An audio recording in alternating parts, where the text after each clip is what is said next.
I would like to now introduce the moderator of our next panel, Ginny Edwards, and ask the state panel to join me on stage.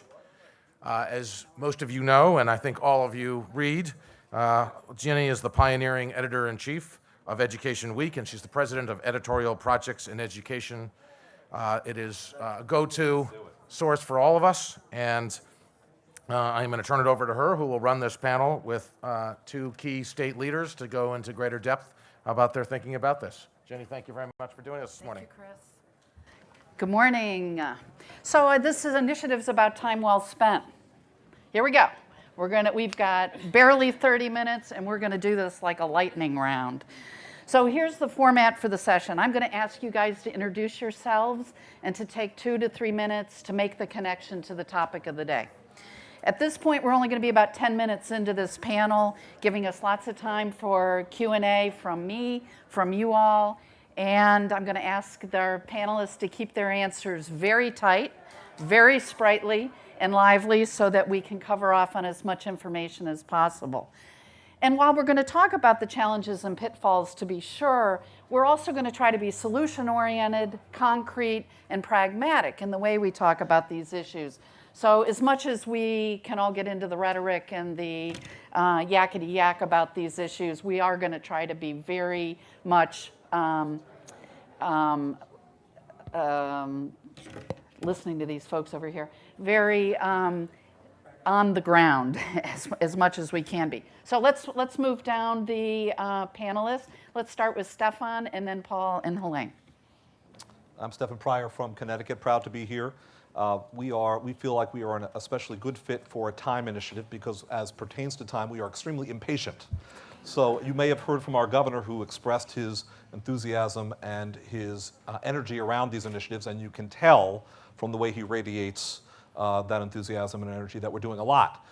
In addition to the 3 districts that are participating in this time collaborative, which we're very proud of and we're very pleased to be participating in, we also have 11 districts in total that are, through Alliance District funding, extending time in one form or another, not all precisely aligned with the collaborative. We have 4 turnaround schools as something called the Commissioners Network, part of something called the Commissioners Network, that are extending time in one form or another. And they're taking a multiplicity of forms. They are, in some cases, they are using shifts, so that the teaching faculty are arriving within 44 minutes of each other in order to ensure that there can be an extension of time on that basis. Some of them are establishing Saturday academies. Some of them are extending the school year. All of them are doing so as a partnership between administration and union and adopting practices, best practices from wherever they find them. So we're so pleased to be part of this, and we look forward to exploring what we're doing in Connecticut more. Stefan's a pretty fast talker. That was good. Okay, Paul, you're next. Jenny, we've been at this for a long time in Massachusetts since the beginning of standards-based reform because it seemed to us at the very outset if we were going to ask all students to achieve a high standard of performance, we were going to have to give all students the amount of time they needed to get there. And so we're proud to be hosting the nation's largest extended learning time experiment, and we've had some great success with that. We've learned some important things, including the opener you gave us, that it's not just about time, it's about time well spent. Time is like money or autonomy. It depends how you use it, whether or not it makes a difference. So we've got an extended learning time experiment. We've got a lot of pressure on our turnaround schools to use extended time. We've got many charter schools that are now using extended time. We are thinking not only about making time available for everyone in a school, but we're also thinking about differentiating time to meet every child where he or she is and give them what they need. Helayne, how would you bring Colorado into this conversation? Sure. I'm the CEO of the Colorado Legacy Foundation, which is a unique model. We are a statewide nonprofit organization that works in partnership with the Colorado Department of Education to accelerate the rate of reform and change to improve student outcomes for all students in Colorado. And we have a considerable number of rural as well as urban and suburban school districts in Colorado.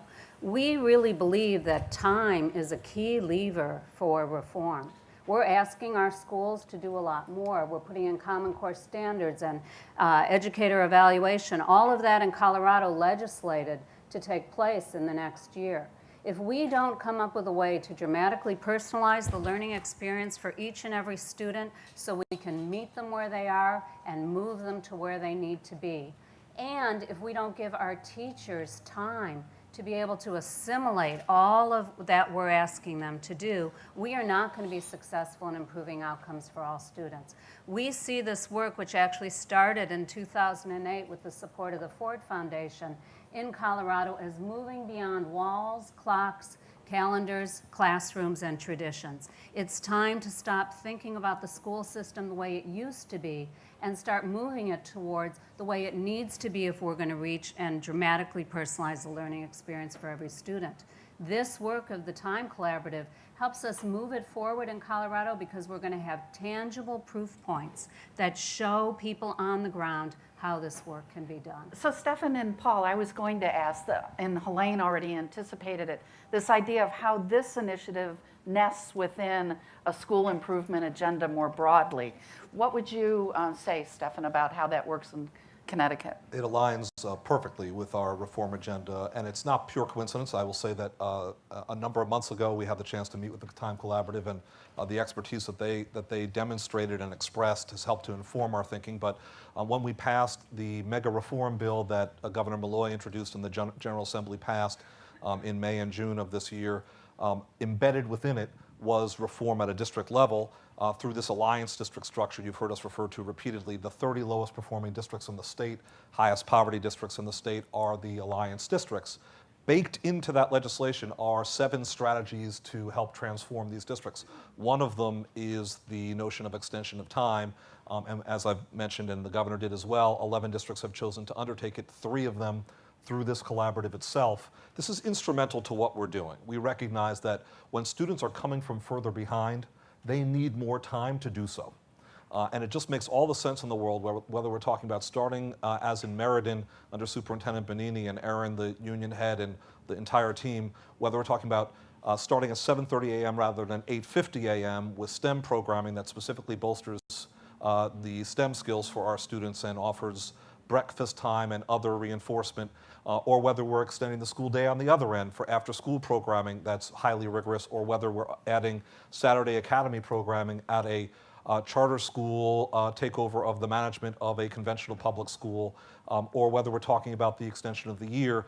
These are ways in which we can provide our students more opportunity. Paul, add to that? Yeah, our primary focus right now is closing achievement gaps in Massachusetts. We're the nation's leading state in terms of student achievement, yet we still have huge persistent gaps.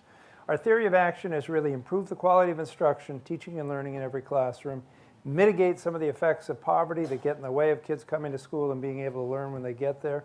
And third, closing opportunity gaps in terms of providing the out-of-school learning opportunities that are clearly as important as what happens in school in closing achievement gaps. So this work is part of what we see as a concerted effort to invent a 21st century school system that delivers on the ideals that we have of all students achieving in high levels. This is part of an extended experiment for us. So Helayne, how do you build public and political will for these changes? And I'm interested in also stakeholders in K-12. So all 3 of you be thinking about how we build demand for these changes. How are you doing it in Colorado? Well, by by the existence of our various organizations. I mean, we don't believe in Colorado that it's only the State Department of Education that's responsible for improving outcomes for students. It's the parent, it's the nonprofit community, it's all of our community partners. You know, the thing that strikes me and has always moved me the most about this work is my guess is that most people who are parents in this room, at the end of the school day, you either pick up your child or you pay somebody to pick up your child, and you take them off for 3, 4, 5 more hours of education. Why isn't that the case for every child in America? And until it is the case for every child in America, this work is really seminal to making a difference for kids. It should be, as the secretary said, equal opportunity for all students. We will never close that achievement gap until we close the opportunity gap. Well, you can't expect a school system to do it on its own. So we see this work as a way of opening the doors of the school and inviting community partners in. And to do that, we need to build the trust of parents, and we have to build the trust of teachers. In this day and age, we are asking teachers to do so much. How about telling teachers that we're going to not only ask them to do a lot and maybe work some more time, but we're going to bring partners in to help them with technical assistance from the National Center for Time and Learning, but also taking advantage of all the assets that exist in a community, so together we educate the child. And that's how you build political will. And Stefan, in true, on the ground, how do you build the demand to make these changes difficult, as was mentioned, of course, in the earlier panel? It needs to be across constituencies and across stakeholders, and one of the things that we found is that in proposing the bill that moved through this past legislative session, there were some fights that our stakeholders picked. There were some vigorous dialogue, shall we say. There were some tough dimensions to that, and there were bruises that all experienced, but people really came together, and there are people in this room who represent some of those constituencies. Our State Board of Education really stepped up and talked about the essential nature of extended time. Jim Colmoose is here from NASB, and I've known Jim since his days at the U.S. Education Department, and Jim has believed in this concept his whole career. And our State Board of Ed really played an incredible role in advocating our reform. Patrick Rickards is here from CONCAN, which is a leading advocacy organization on the ground in Connecticut. And CONCAN also agreed that this was an essential element of the reform, along with the turnaround of lowest performing schools, along with meaningful teacher evaluation, real supports for teachers, and tenure reform, and other reforms that were very important. And the teachers' unions in our state really stepped up on these points as well. And you see the day-to-day collaboration. I already referred to the Meriden example, and Aaron Benham, working with the national AFT, has already delivered a grant to Superintendent Benini to enable the first school. Remember our impatience. The first school has already gotten started under this collaborative, not just a planning year, and they've done so working very directly with the union. So it's got to be that way or it can't be done. And Paul, I was going to ask you to talk maybe more specifically about the school folks and people in the school buildings, districts, and the communities to build this demand. Well, let me start, I'll get there, but let me Yeah. first start by talking about building demand among policymakers. Because in order to have the experiment that we've had in Massachusetts, you've got to convince policymakers it makes a difference. I think one of the charges to all of us engaged in this work as we go forward is to figure out how to measure and document the impact of this work. And I think we're going to have to go beyond simply student achievement terms in terms of the basic subjects that we measure right now. And we've got to be inventive, we've got to be precise, we've got to come up with valid, reliable measures. NCTL has been doing a lot of work on this. Once we can show that it makes a difference, that it solves some of the problems that we're thinking about, that it addresses not only achievement gaps, but the health and well-being of our young people, then I think it's a much easier sell to parents. A lot of parents desperately want this and need this. Something that we should avoid is cramming it down the throats of parents who don't want it. For teachers, it's an opportunity to achieve success. Given the amount of time that we give to our teachers, many of them can't be successful, particularly in our urban environments, given the goals, very ambitious goals that we've set as policymakers from this. So this is a chance to be successful, also to earn more, to learn more, to work in different circumstances. So I think if we involve teachers in the design of this work, if we involve the parents who really see it as meeting a need, we entice superintendents who see this as solving a problem for them, and we do a good job of documenting it for policymakers, we can start a very successful movement. Given that Massachusetts has probably been the longest running state, or it's the state that's had the longest running embracing of this initiative, how would you characterize the state of the evidence base or the research on this topic? I think it's developing. I think number one, we couldn't have done it without the outside support of partners. So we've had Mass 2020, Jennifer Davis and Chris GABRIELI hard at work as outside partners, working with the state education agency to help bring this to life, working with the legislature, doing some sophisticated research that frankly, if we were left on our own devices as a state, we wouldn't have been able to afford to do on our own. So I think continue to push that measurement task. That's a big issue, and we need partners in order to do that. Helayne, what about the same question, I guess, in Colorado, interesting situation where some districts are actually contracting the school week, and meaning 4 days a week, particularly rural districts.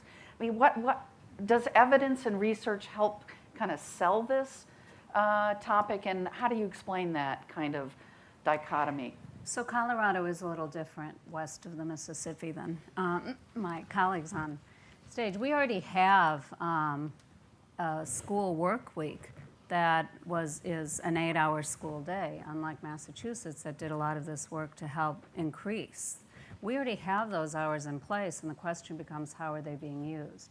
We do have a number of rural districts who have moved to 4-day school weeks, and there's been 2 different studies, one done by NCTL and the other by ECS, about what the impact has been. Well, here's a couple things. This is not a new phenomenon. Some of these districts, it's 15 or 20 years that they've been operating on a 4-day week. They've done it without cutting any instructional time or any staff time. They're just cramming everything into 4 days instead of 5. They did it on the basis of thinking that they were going to save money, operating money, and the research shows that they're maybe saving 0.25% up to 2% of their expenditures. So they're not seeing the financial return in doing it.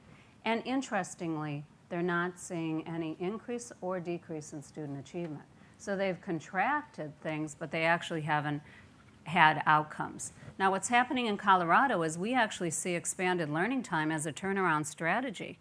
A number of these school districts have schools that are in turnaround status. And we're using this work to actually go in and say, okay, you've tried it your way now for a while, and you're not getting the results that you need for these kids. Here are some resources and the technical assistance to help turn it around. And you know, we have to make this work happen for our children in poverty in rural communities, because those kids are struggling and suffering just as much as our children in poverty in large urban communities, and they don't necessarily have all of the resources surrounding the community to make it work. So having this kind of support from Ford and NCTL is really going to make a difference in Colorado in working with some of those rural school districts. So Stefan, I'm going to take you back to your time of starting your charter school and what you learned from that experience, and most especially the practicalities of dealing with things like setting schedules and changing the culture, or not changing, in your case, ensuring a certain positive, productive culture in the school. Well, when we founded one of the charter schools in the Connecticut constellation, it's Amistad Academy, which is now the flagship for Achievement First. One of the things that we looked to was the outstanding practices across the country, especially in urban systems that help students come from furthest behind, and we certainly looked at extended time models as promising.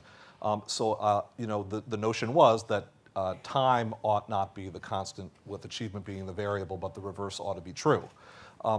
We certainly had that in mind. We also were very keenly aware of the fact that to have a well-rounded experience for our young people, we wanted to ensure that we weren't crowding out arts and civics and fitness, which is at risk if you don't provide the additional time when you're trying to build up additional instructional hours in the core skill instructional domains. So those were all on our minds when we created it, and Achievement First has gone on to accomplish a lot, and we're very proud of that network. I was noting in the publication that you all have before you that in the cataloging of Connecticut's extended time schools as in accordance with the collaborative's criteria, there are 31 schools. Fully 13 of them are charter schools. That's over 40% of our public schools in Connecticut that are achieving the right kind of extended time are charters, when about 1% of our public schools altogether are charters. So something needs to happen to expand this practice. And I'm so pleased that the Time Collaborative exists and that we are undertaking this work with multiple districts here. And I'm pleased that East Hartford is represented in New London here today. There are leaders from both doing a phenomenal job of making this happen and beginning their planning years. And in our Commissioners Network, which is our network of low-performing, conventional, Board of Ed run public schools, which are undertaking these innovative practices, all 4 of our initial network schools are extending time. And I want to come back to the Hartford example that I referenced, where Jamoki Academy and its outgrowth, the Fuse CMO, has formed a partnership with the Hartford Public Schools to run Milner School, one of our lowest performing K-8s in the entire state.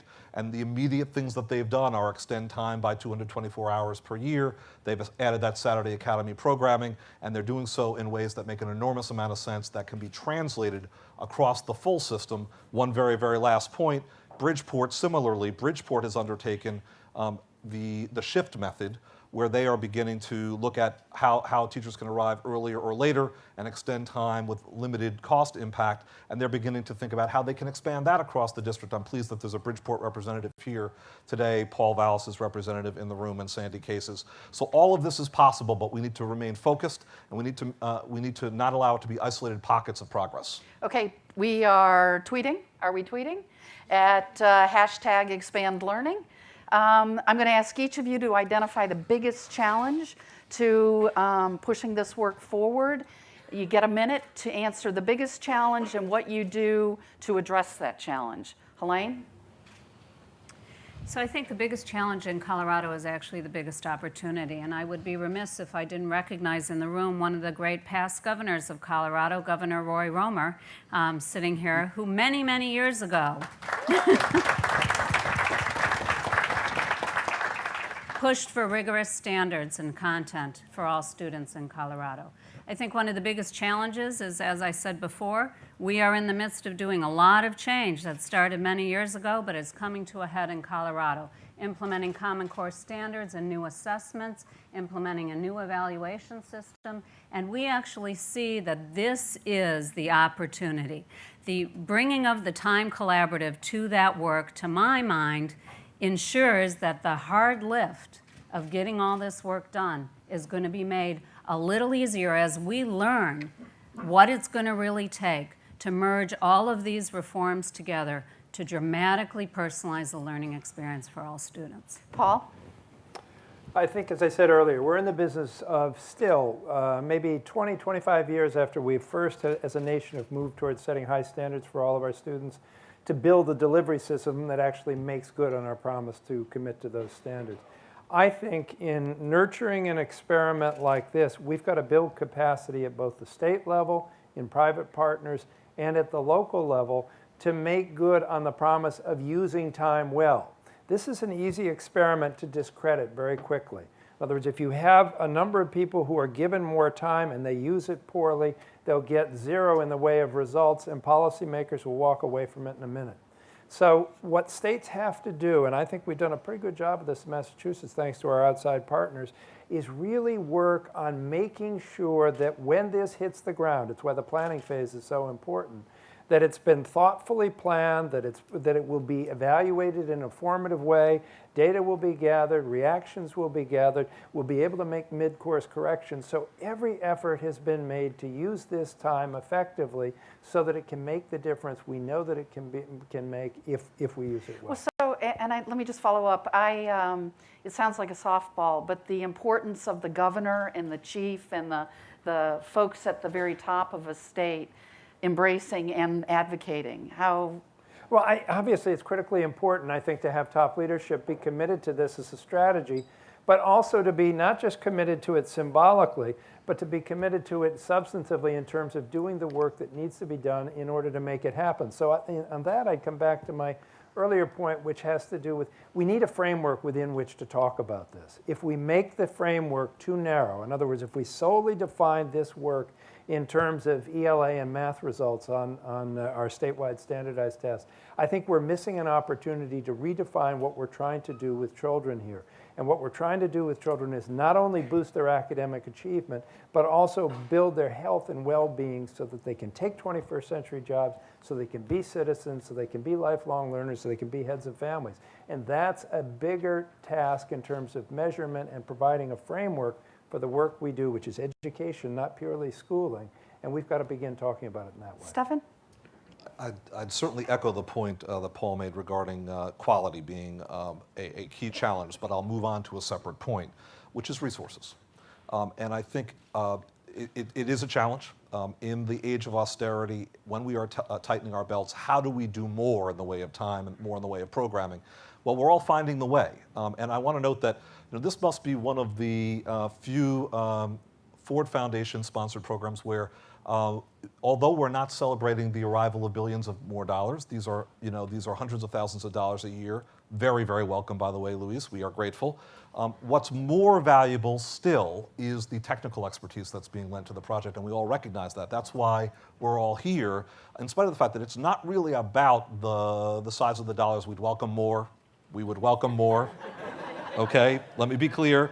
But it really is about getting it right and establishing the standards and utilizing resources the right way, and that's why you see these innovative models that are happening, for example, in Connecticut. And one model I haven't noted explicitly, although I've talked about union and administration collaboration, is that in New Haven, our turnaround school is in the Commissioners Network is expanding time, and that lower performing high school in the community is being run now by the teachers union, not just in partnership with. The operator is the New Haven Federation of Teachers, and the union is finding the way to gain efficiency and extend time, both for professional learning for teachers and for instructional time for students. And asked Richard Baez how we're going to do the same in New London, and how union leadership is working there in New London, and ask the partner Nate Quesnell in East Hartford, who's finding the way as well in Connecticut. We can do it.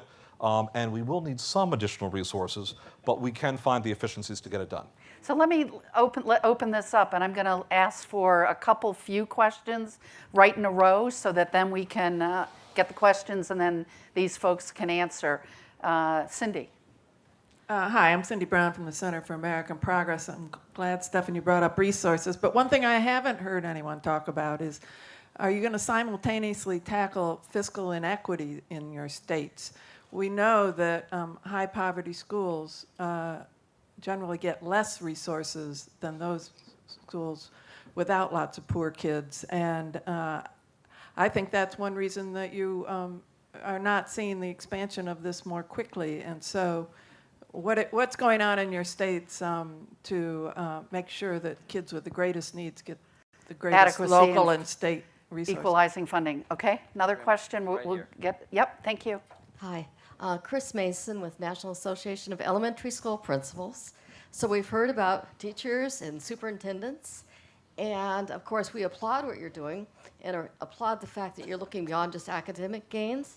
But what about the role of the principal? How does that shift? What are you doing to support principals with this? Great. And one more. Back here. Hi, I'm Bob Seidel with the National Summer Learning Association. Governor Hickenlooper, in his remarks, said that expanded time, and I think I'm quoting, keeps kids from slipping back over the summer. And so we all know that there is tremendous research on the impact of summer learning loss on the achievement gap and so on. And so my question for the panel, perhaps starting with Colorado, is how does expanded learning during the summer fit into the work that you're doing? That's great. Okay, so any of the three of you who would like to speak on the fiscal inequity, please. Sure. Yeah, Stefan.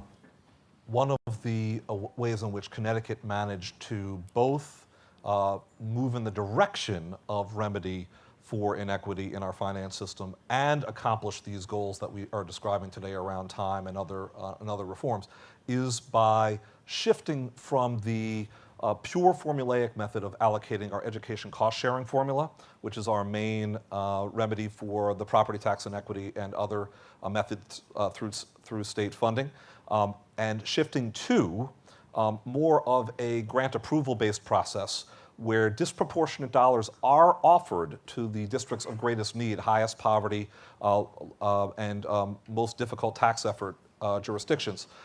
And what we've done is we've said, if you want these disproportionate dollars, if you seek them, you must present a strategy that will, based upon research-based methods, demonstrate a strong possibility of success, including, among the 7 strategies articulated in statute, the extension of time. I think there's a way to hybridize these strategies, to dedicate more resources when they are available, and our governor was good enough to find the way to dedicate more resources and to ensure that the money is being put to good use, for example, extension of time. Paul, school finance in Massachusetts? Well, we have a pretty progressive formula in Massachusetts. Our 25% lowest income communities spend more on average per pupil than our 25% most affluent communities. But it isn't enough. Given the differentials in achievement and the opportunity gaps, if you wanted to compensate for that, you also have to move beyond the framework of K-12 schooling. So you got to look at what we're doing in the area of early childhood, which is inadequate in most of our states. You got to look at these summers. You got to look at the other agencies in state government, so that we've created a cabinet, a child and youth development cabinet that the Secretary of Health and Human Services and I co-chair, so that we can bring to bear some of the resources of those agencies on the challenges that educators are facing with students that they bring in from their lives outside of school. So I think there are a number of ways to tackle Why it. don't you pick up on the connection to the summer learning kind of field and opportunities? You just having mentioned it. Yeah, we've been slow to move in that direction in Massachusetts using the school vehicle. When given the opportunity to choose in our ELT experiment, virtually every school has chosen to expand the day rather than expand the year. And there are reasons, including financial reasons and practical reasons, cultural reasons in terms of getting all the kids to come and so forth for doing this. So it's a big gap. It's being filled now by a lot of voluntary programs that nonprofit organizations are putting together with soft money. And so it's a bit like a lottery for children getting a chance to participate in these. So I think we've got to make an effort to press on that in a more deliberate way than we've done today. Helayne, any of the three, particularly this question Sure. on summer learning and role of principals? So I'd like to start with the fiscal question. Fiscal question. We're a little different in Colorado because our per pupil expenditure on average is about $7,600 per pupil, dramatically less than what you find in many of the East Coast states. The work we're actually doing because of the Time Collaborative is to find no-cost models for being able to do this work in Colorado, because both politically and fiscally, it's impossible for us in our state to get the resources that other states might have to give on a per pupil basis to the schools that are participating. So with our work, we're going to be providing technical assistance and bringing in both policymakers to put in place enabling policy and also community organizations to work side by side with our schools. But our goal in Colorado is to have proof points that actually demonstrate that we can do this work without having the excuse of we don't have any money. We are also looking much more than to just extend the school day. And we're encouraging schools to look at models that either through the use of technology or the use of community partners look to actually expand the school year and the whole nature of how we think schooling takes place. Our School Finance Act is antiquated, and we've had a partnership this year that is going to has brought forth recommendations, and we're hopeful that our favorite education senator, Michael Johnston, will be bringing forward legislation this year that will start the ball moving to actually change the finance formula in Colorado. But we're going to be facing a potential ballot initiative to really change how we do funding in school in Colorado. But we can't let funding be the excuse in our state for not doing what we know is right for kids. We've got just 1 minute, so we're going to do just down the row. I think the role of principals was a terrific question, given when we talk about stakeholders. Why don't you guys all take your shot at that?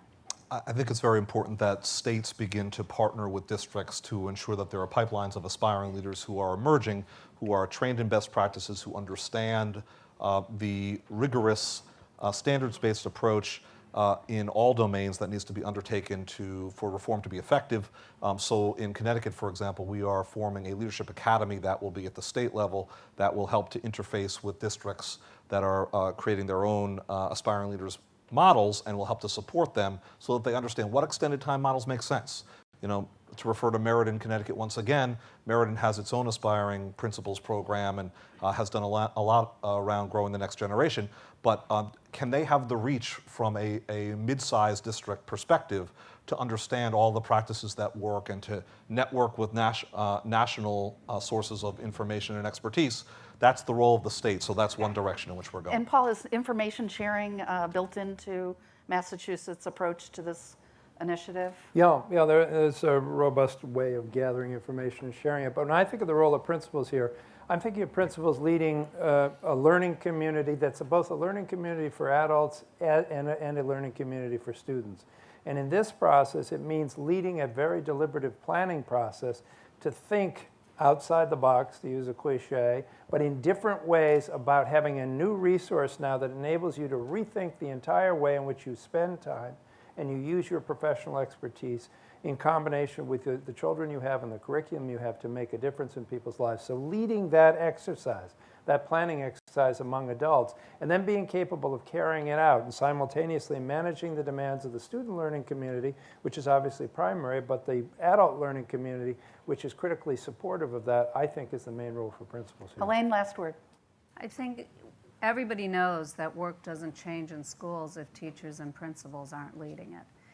We're an ardently local control state in Colorado. All of the work we're doing in the Time Collaborative will be generated by principal leadership working with their faculties to determine what is it that they can do to best meet the needs of kids.